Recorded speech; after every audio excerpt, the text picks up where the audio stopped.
Assalamu alaikum dear students. The topic that will be discussed today is alternative mechanism of carbon fixation in hot arid climate. बेटा हिन topic जो मकसद इहो आहे, हिकिड़ा त अहिड़ा इलाइक़ा हूंदा आहिनि जिते ज़मीन में पाणी जाम आहे, जंहिं मिक़दार में आहे, प्लांट जेको आहे सो पाणी वाटर जेको आहे सो खणी था सघनि।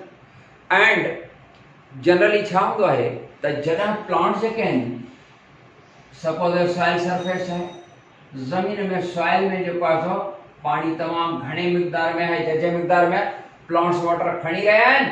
एंड जेकॾहिं गर्मी आहे त स्टोमेटा पोर्स जेके आहिनि से पंहिंजा ओपन कंदा एंड ट्रांसपायरेशन प्रोसेस थींदो।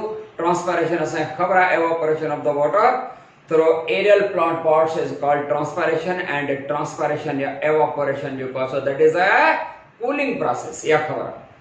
पर हाणे क्वेश्चन थियो ते राइज से त जेकॾहिं डे टाइम ते ऐं जनरली ईअं हूंदो आहे, generally plants open their stomata pores during daytime। ॾींहं जे टाइम ते स्टोमेटा पोर्स ओपन हूंदा आहिनि, यादि रहे। स्टोमेटा ओपन कॾहिं? During day. डे ते स्टोमेटा ओपन एंड नाइट ते स्टोमेटा छा? क्लोज्ड। समझ में आई? Stomata open during day and night ते जेको आहे सो क्लोज। जीअं आम तरह सां बि पाण जेको आहे सो नाइट टाइम ते पंहिंजूं आइज़ क्लोज कंदा आहियूं ऐं डे ते ओपन रखंदा आहियूं। मुंहिंजो मतिलबु आहे त नाइट ते जेको आहे सो स्लीप प्रोसेस थींदो आहे, डे टाइम ते ओपन यानी वैकफुलनेस प्रोसेस थींदो आहे। डे टाइम ते असांखे ख़बर आहे त during day time temperature of the environment that is high in comparison to the night time. रात जे टाइम ते टेम्परेचर घटि हूंदो आहे, ॾींहं जो टेम्परेचर सिज जी रोशनी जे करे वधीक हूंदो आहे। ॾींहं जे टाइम ते गर्मीअ खां बचण जे लाइ प्लांट्स पंहिंजा स्टोमेटा पोर्स ओपन रखंदा आहिनि ऐं नाइट ते क्लोज करे छॾींदा आहिनि। ध्यानु ॾिजो, जॾहिं स्टोमेटा पोर्स जेके आहिनि से ओपन रहंदा आहिनि त सिर्फ़ वाटर ई रिलीज न थींदो आहे, पर डे टाइम ते ताके फोटोसन जो प्रोसेस गोइंग ऑन आहे ऐं वाटर ब्रेक जो भी प्रोसेस गोइंग ऑन आहे। त जॾहिं वाटर ब्रेक थींदो आहे यानी H2O जॾहिं ब्रेक थींदो आहे त नतीजे में ये हाइड्रोजन जेका हूंदी आहे उहा कार्बन डाइऑक्साइड सां मिली करे कार्बोहाइड्रेट ठाहींदी ऐं ही ऑक्सीजन जेका एटॉमिक फॉर्म में ठही पोइ वरी एटम मिली करे मॉलिक्यूलर ऐं O2 मॉलिक्यूलर फॉर्म में ऑक्सीजन रिलीज थींदी रहंदी आहे। समझ में आई? हाणे डे टाइम ते जेकॾहिं एरिड जेको आहे सो माना जेके डेजर्टेड एरियाज़ आहिनि, गरम ऐं जेको आहे सो तमामु ख़ुश्क जेका क्लाइमेट हूंदी, उन में जेकॾहिं प्लांट्स पंहिंजा स्टोमेटा पोर्स डे टाइम ते ओपन करे था रखनि त लॉस ऑफ वाटर जे करे डेथ थींदी। तव्हांखे ख़बर आहे अहिड़ा प्लांट्स छा कंदा? These plants at deserted and mountain regions during dry and hot climatic conditions, the plants close their stomata pores during daytime and open their stomata during night। समझो, हाणे डे टाइम ते पंहिंजा स्टोमेटा पोर क्लोज कंदा छा लाइ? To prevent the loss of water, ताकि घणो जेको आहे ताकि जेको आहे ख़ुश्क साली आहे, ज़मीन में पाणी न आहे त पोइ जेको आहे हिन खां बचण जे लाइ, लॉस ऑफ वाटर खां बचण जे लाइ पंहिंजा स्टोमेटा पोर्स क्लोज रखंदा। पर तव्हांखे ख़बर आहे स्टोमेटा पोर्स जेके आहिनि से पंहिंजा क्लोज रखंदा त हिकिड़ो प्रोसेस थींदो आहे, वरी माना हिकिड़ो जेको आहे सो लॉस ऑफ वाटर खां त बचंदा, पर तव्हांखे ख़बर आहे त वाटर ब्रेक जॾहिं न थींदी, वाटर ब्रेक त थींदी न ड्यूरिंग डे टाइम, ऑक्सीजन पैदा थींदी अंदर ई अंदर, छो त स्टोमेटा पोर क्लोज आहे। ऑक्सीजन जेका वाटर ब्रेक सां, वाटर जे टुटण सां जेका फोटोलाइज ऑफ द वाटर थींदी त उन जे नतीजे में छा थींदो आहे? ऑक्सीजन पैदा थींदी आहे। वो ऑक्सीजन जिस्म में ॿूटे जे वधी वेंदी, ॿाहिरि न ईंदी। डार्क रिएक्शन यानी केल्विन बेंसन साइकिल जे लाए कार्बन डाइऑक्साइड खपे, ॿाहिरां खां उहा ईंदी आहे, उहा बि न ईंदी। माना स्टोमेटोपोरक्लोसन जे करे ट्रांसपिरेशन जो प्रोसेस जेको आहे सो रुकिजी वियो, नतीजे में लॉस ऑफ वाटर खां त ॿूटो बची वियो आहे, पर हिकिड़ो प्रॉब्लम पैदा थींदो, स्टोमेटोपोरक्लोस हुजण जे करे कार्बन डाइऑक्साइड अंदर नथी अचे ॿूटे में, कार्बन डाइऑक्साइड अंदर नथी अचे, छो त as raw material for photosynthesis घुर्जे, ऐं ऑक्सीजन वाटर ब्रेक सां जेका असां ठही रही आहे, नतीजे में ऑक्सीजन जो अमाउंट ॿूटे में वधी वेंदो, कार्बन डाइऑक्साइड जी खोट थींदी। त पोइ तव्हांखे ख़बर आहे अहिड़े कंडीशन में ॿूटो जेको आहे सो छा कंदो आहे, ॿूटो हिकिड़ो प्रोसेस कंदो आहे जंहिंखे चवंदासीं फोटो रेस्पिरेशन। फोटो रेस्पिरेशन छा हूंदो आहे, वेस्टफुल प्रोसेस आहे, इहो नुक़सान आहे ॿूटे जे लाइ, जेको इन कंडीशन में थींदो आहे जॾहिं हॉट एंड ड्राई डेज थींदा आहिनि, उन कंडीशन में इहो फोटो रेस्पिरेशन थींदो, छो त स्टोमेटोपोरक्लोस कार्बन डाइऑक्साइड न आहे, छो त स्टोमेटोपोरक्लोस न कार्बन डाइऑक्साइड न ईंदी, ऑक्सीजन जेका ॿाहिरि अचणु खपे उहा बि न ईंदी, ऑक्सीजन सां रिएक्ट कंदी। Photo respiration is a process of breakdown of organic compound. कहिड़ो ऑर्गेनिक कंपाउंड, पेंटोस शुगर, कहिड़ो पेंटोस, राइबुलोस 1,5 बायोफॉस्फेट जेको हाणे पढ़ी आया आहियूं, कार्बन डाइऑक्साइड उन सां मिली करे 6 कार्बन कंपाउंड ठहंदो आहे न, जेको ब्रेक थींदो आहे इंटू 2 मॉलिक्यूल्स, और 2 मॉलिक्यूल कहिड़ा मिलंदा आहिनि, PGA मॉलिक्यूल मिलंदा आहिनि। सम्झ में आई ॻाल्हि? हाणे छा थींदो आहे त फोटो रेस्पिरेशन जेका असां थींदी आहे वेस्टफुल प्रोसेस आहे, ATP न ठहंदी, एनर्जी न ठहंदी, उन खां बचण जे लाइ प्लांट्स वटि जेको आहे सो कार्बन डाइऑक्साइड पाण वटि फिक्स करे रखंदा आहिनि, या कार्बन जेका असां फिक्स करे रखंदा आहिनि। अहिड़ा प्लांट्स जेके एरिड क्लाइमेट में जिथे पानी जी खोट आहे, त उन्हनि प्लांट्स खे C4 एंड केम प्लांट सर्व। बाक़ी जेके आम मीज़ोफाइट्स हूंदा आहिनि, या जॾहिं क्लाइमेट कंडीशंस जेके आहिनि उहे ड्राई न आहिनि, उन सूरत में इहे प्लांट सर्व आहिनि C3। हाणे इहा ॻाल्हि बि सम्झो, हिकिड़ो C3 फोटोसिंथेसिस थींदी आहे, या उन्हनि प्लांट्स खे C3 प्लांट्स चवंदासीं। बाबड़ा ही डार्क रिएक्शन पाण पढ़ी आऊं, समझण जी कोशिश फरमाईंदा। C3 प्लांट छो था सर्जन, या process C3 photosynthesis servo. C3 plants आम जेके तव्हां वटि असां वटि ॿूटा आहिनि, पर जेके अहिड़ा इलाइक़ा जिथे ड्राई कंडीशंस न आहिनि, ह्यूमिड कंडीशंस में जेके आहिनि, माना हवा में जेका सा घिम मौजूद है, तो डे टाइम ते स्टोमेटोपोर ओपन करे रखंदा, डे टाइम ते प्लांट्स पंहिंजा स्टोमेटोपोर्स ओपन कंदा। अहिड़ा प्लांट C3 सर्व आहिनि। C3 प्लांट छो सर्व आहिनि? जवाब आहे बेटा, फर्स्ट प्रोसेस डार्क रिएक्शन या केल्विन बेंसन साइकिल जो फर्स्ट प्रोसेस कहिड़ो पढ़ियो हाणे याद कयो? हा शाबाश, तव्हांखे याद अची वियो आहे। माना carboxylation and formation of PGA। ठीक है, याद आयो? Formation of carboxylation and formation of PGA। जी हाँ, इहो ई। उनमें छा थींदो आहे त कार्बन डाइऑक्साइड मां थोड़ो जेको आहे तव्हांजे लाइ रिपीट थो कयां, हालांकि जेको आहे छा जी आहे, ही जेको आहे डार्क रिएक्शन जी ॻाल्हि आहे। Carbon dioxide combines with pentose sugar. कहिड़ी पेंटोस शुगर? राइबुलोस। राइबुलोस 1,5 बायोफॉस्फेट, वो नथा लिखो या लिखो भला 1,5 बायोफॉस्फेट। उन सां मिली करे छा ठहंदो आहे? 6 कार्बन कंपाउंड ठहंदो आहे। 6 कार्बन कंपाउंड ठहंदो आहे, पर वो हाईली अनस्टेबल हूंदो आहे। पढ़ी आहियूं हाणे ऐं उहो जेको हूंदो आहे उहो ब्रेक थींदो आहे, 2 मॉलिक्यूल ॾींदो तव्हांखे। हर हिकु जेको हूंदो आहे PGA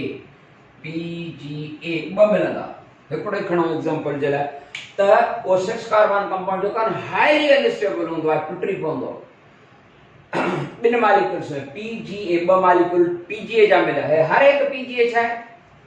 इहो फास्फोग्लिसरिक एसिड, जंहिंखे तव्हां G3P भी चवंदा आहियो, माना गिल्सरेट 3 फास्फेट। छो त कार्बन नंबर 3 ते अथसि फास्फेट ग्रुप।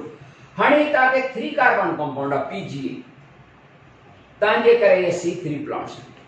C3 प्लांट्स ध्यान ॾींदा, C3 प्लांट्स और C3 plants so called because during their dark reaction यानी केल्विन बेंसन साइकिल जे दौरान during their dark reaction first stable compound यानी stable first stable compound PGA is formed because of the formation of PGA as a first stable compound during a dark reaction. These plants are called C3 plants because first stable compound जो PGA है वो PGA 3 carbon compound और ट्राइओस molecule 3 carbon compound C3H4O3 माना 3 carbon compound आप तो समझ में आया तो ने 3C3 इन्हें जे करे नालो अची वे समझ में हलो से हाणे असां चऊं हाणे ही जो C3 प्लांट सर्वा या फोटोसिंथेसिस C3 फोटोसिंथेसिस पर उहे जेके हॉट एंड एरिड क्लाइमेट में प्लांट्स आहिनि जेके डे टाइम ते पंहिंजा स्टोमेटा पोर जेके आहिनि उहे क्लोज कंदा नाइट ते ओपन कंदा त अल्टरनेटली जो कासो नाइट ते ओपन कन त कार्बन डाइऑक्साइड अंदर खणन न त पोइ उहे प्लांट्स जो कासो हिकड़ा सर्वा C4 प्लांट्स C4 छो त प्रोसेस थींदो C4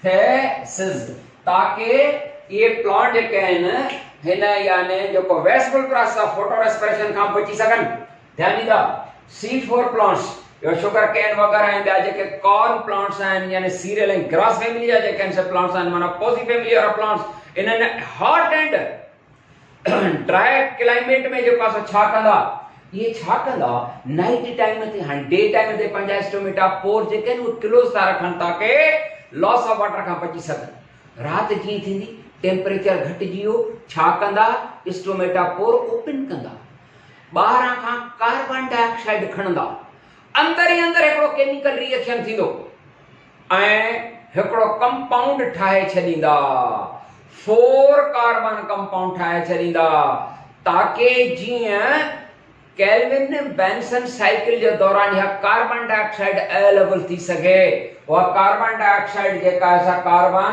इन सां मिले वो तव्हांखे ख़बर आहे वो C4 माना 4 कार्बन कंपाउंड ऑक्सेलो एसीटेट ठाहींदा कहिड़ो ठाहींदा जीअं ते PG है 3 कार्बन आहे न वो ठाहींदा ऑक्सेलो एसीटेट कहिड़ो कंपाउंड ठहंदो oxaloacetate 4 carbon compound oxaloacetate 4 carbon compound ठाहींदा माना पंहिंजे नाइट टाइम ते ही 4 कार्बन कंपाउंड ठाहींदा जीअं C3 plants first stable compound PGA ताकि 3 कार्बन कंपाउंड आहे ऑक्सेलो एसीटेट ताकि 4 कार्बन कंपाउंड आहे माना टेट्रोज मॉलिक्यूल आहे इन जे करे एडन प्लांट्स खे जो कासो चइबो आहे C4 प्लांट्स ऐं इहो मैकेनिज्म जेको हूंदो त भाई नाइट टाइम ते कार्बन डाइऑक्साइड जेका आहे सा पंहिंजे लाइ फिक्स करे सघनि ताकि वरी केल्विन बेंसन साइकिल जॾहिं थिए डार्क रिएक्शन थिए त कार्बन जेका हूंदी आहे उहा हिन सां यानी पेंटोस शुगर सां मिले ऐं बाक़ी प्रोसेस अॻिते रन करे हिकड़ा जेके प्लांट्स छो त जॾहिं जॾहिं मजबूरी हूंदियूं आहिनि तव्हांखे ख़बर आहे तॾहिं का न का सूरत में का शइ स्टोर करे रखबी आहे का फार्म में जेको आहे सो स्टोर करे रखबी आहे त हे प्लांट्स छा था कनि एरिड हालत में जेके आहिनि हॉट एंड ड्राई कंडीशंस में जेके प्लांट्स आहिनि उहे पंहिंजे लाइ नाइट टाइम ते स्टोमेटा पोर ओपन करे कार्बन डाइऑक्साइड अंदर खणी करे ऑक्सेलो एसीटेट 4 कार्बन कंपाउंड जो कासो ठाहे पाण वटि रखंदा हाणे जॾहिं डार्क रिएक्शन थींदो त उहो कंपाउंड जेको आहे सो कार्बन तव्हांखे ॾींदो तव्हांखे न मतिलब त फोटोसिंथेसिस प्रोसेस जे लाइ जो कासो ॾींदो सम्झ में अची वई ॻाल्हि हिकड़ा C4 प्लांट्स अल्टरनेटिव मैकेनिज्म जे लाइ हिकड़ा C4 plants and process servo C4 photosynthesis process and क्या plants servo माने जैसा plants नालो भी लिखूं देखा था C4 plants हाने क्या वरी हुंदा केम plants बड़ा खास करे डेजर्टेड एरियाज में जेके कैक्टी प्लांट्स हुंदा कैक्टस सेवा थूह रखे पर वो थूर जा केक्टस जा केतरा ही किस्म सिंगल में कैक्टस जमो में कैक्टी तो जेके कैक्टस प्लांट्स होंदा आहिनि, सक्यूलेंट प्लांट होंदा आहिनि। तव्हां कैक्टस ॾिठो आहे या एलोवेरा प्लांट जेको आहे सो ॾिठो आहे, जंहिंखे असां शायदि कुंवार ॿूटी बि चवंदा आहियूं, जेको आहे सो थुल्हा एॾा जेके आहिनि से जूस सां भरियल हूंदा अथसि, उन्हनि जी जूस कढी उन मां। तव्हांखे ख़बर आहे न एलोवेरा प्लांट जेको हूंदो आहे उनजा पन थुल्हा ईअं हूंदा आहिनि, उन्हनि खे थोरो ईअं जेको आहे सो टोड़बो आहे, कटबो आहे, त उन मां घाटी घाटी जूस निकिरंदी आहे, माखी जहिड़ी घाटी जूस निकिरंदी आहे। उहा वरी लेडीज़ वग़ैरह जेको आहे वारनि में विझंदियूं आहिनि, अलाए छा जो छा, त वार जेके आहिनि से भला थियनि, सुठा थियनि वग़ैरह, या छा असांजा हूअं ई भला आहिनि। सो ख़ैर त इहो जेका कैक्टस प्लांट आहे, थुअर जहिड़ा जेके ॿूटा हूंदा आहिनि, इहे सक्यूलेंट प्लांट सर्व आहिनि। सक्यूलेंट जी माना हूंदी आहे those the leaves and stem of which remain full with juice, juice सां भरियल हुजनि, ये सक्यूलेंट प्लांट्स। अहिड़ा डेजर्टेड एरिया से प्लांट्स ये भी पंहिंजा स्टोमेटा पोर्स डे टाइम ते क्लोज कंदा। छा लाइ क्लोज कंदा? ताकि जीअं लॉस ऑफ वाटर खां बची सघनि, न त ॾींहं जो गर्मी ते जेको आहे जिस्म वटां पाणी जेको आहे हलियो वियो स्टोमेटा पोर ओपन थियण जे करे, त रिज़ल्ट नतीजो छा हूंदो हुन जी डेथ। त केम प्लांट्स इन जे करे नालो आहे केम, CAM, क्रूसिलेसेंस एसिड मेटाबॉलिज्म। अहिड़ा प्लांट छा कंदा आहिनि, इन्हनि जे राति जे टाइम ते, ॾींहं जो त स्टोमेटा पोर क्लोज, राति जो टाइम ते ओपन कंदा। हाणे छा कंदा, कार्बन डाइऑक्साइड अंदरि खणंदा ऐं पंहिंजे ऑर्गेनिक एसिड जेके हुननि जे जिस्म जे अंदरि आहिनि, उहे ऑर्गेनिक एसिड जेके हूंदियूं आहिनि, उन्हनि एसिड्स में कार्बन डाइऑक्साइड खे स्टोर करे रखंदा अहिड़ा प्लांट्स ऑर्गेनिक एसिड्स में। ऐं उहे जेके ऑर्गेनिक एसिड्स आहिनि, हाणे जॾहिं केल्विन बेंसन साइकिल या डार्क रिएक्शन थींदो, जंहिंखे तव्हां शुगर मेकिंग प्रोसेस बि चवंदा हो, त कार्बन डाइऑक्साइड जेको आहे सो एसिड में जेको आहे सो स्टोर थियल आहे। उहा कार्बन डाइऑक्साइड डार्क रिएक्शन या केल्विन बेंसन साइकिल जे लाइ अवेलेबल जेका छा थींदी। त बेटा इहो आहे alternative mechanism of carbon fixation in hot and arid climate में। माना अहिड़ा जेके आहिनि से प्लांट्स जेके हॉट एंड ड्राई कंडीशंस में आहिनि, त पोइ उन्हनि जे लाइ प्रॉब्लम थींदो आहे। स्टोमेटा पोर्स डे टाइम ते उन्हनि खे क्लोज करणा पवंदा आहिनि to prevent the loss of water, जीअं लॉस ऑफ वाटर खां बची सघनि। त पोइ उन्हनि वटि हिकिड़ो ॿियो अल्टरनेटिव मैकेनिज्म आहे, कार्बन डाइऑक्साइड पाण वटि फिक्स करे रखंदा। पर अहिड़नि प्लांट जे लाइ मूं अर्ज़ु कयो त उन्हनि प्लांट जे लाइ हिकिड़ो चैलेंज मौजूदु हूंदो आहे, कहिड़ो? फोटो रेस्पिरेशन, जेको वेस्टफुल प्रोसेस आहे। पर उन खां बचण जे लाइ इहे पाण वटि जेको आहे सो C4 फोटोसिंथेसिस लाहींदा। C4 प्लांट सर्व आहे, छो त ऑक्सैलोएसीटेट कंपाउंड 4 कार्बन कंपाउंड ठाहे रखंदा, माना कार्बन उन में फिक्स करे रखंदा। ऐं ॿिया केम प्लांट्स हूंदा आहिनि, उहे बि पंहिंजे ऑर्गेनिक एसिड्स में कार्बन डाइऑक्साइड यानी कार्बन फिक्स करे रखंदा, पर उहो स्टोमेटा पोर्स नाइट टाइम ते ओपन करे ई कंदा आहिनि। बेटा इहो थियो alternative mechanism for carbon fixation. इंशाल्लाह सुभाणे जेको आहे सो वरी नई टॉपिक सां मिलंदासीं। तेसीं ताईं यामीन ख़ान खे इजाज़त। अस्सलामु अलैकुम वरहमतुल्लाह।